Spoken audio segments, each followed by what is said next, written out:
Hello and welcome to this week's Vaticano Updates, the most important news from the Holy Father and the Vatican. The Vatican reported a profit of 45.9 million euros in 2023, reflecting ongoing financial reforms aimed at increasing transparency and efficiency. The administration of the patrimony of the Apostolic See detailed this in their latest balance sheet. Pope Francis' summer break has come to an end and he's now resuming his general audiences.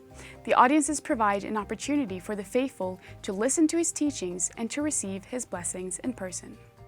The opening ceremony of the Olympic Games in Paris has sparked significant controversy, as it displayed what seemed to be a mockery of the institution of the Eucharist by drag queens. Cardinal Jean-Claude Hollerich, President Emeritus of the European Episcopal Conferences, commented to EWTN on the scene. He noted that while many have argued that it was meant to depict a pagan painting and not the Last Supper, it offended many Catholics. He argued that such scenes should have been excluded from the program to respect Christian beliefs. Pope Francis, along with Atletica Vaticana, the Holy See's official sports association, sent a message to Olympic athletes encouraging them to win the Medal of Fraternity. On July 29th, while in his summer break, Pope Francis privately met with Dennis Francis, the president of the United Nations General Assembly at Casa Santa Marta.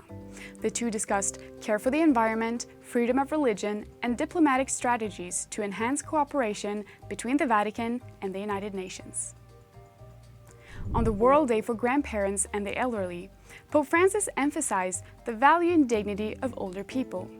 He also granted a plenary indulgence to those who dedicate significant time to visit their elderly loved ones, highlighting this year's theme based on Psalm 71, "Do not cast me off in my old age." Thank you for watching this week's Vaticano Updates. Benedikt Cedergren for EWTN Vaticano.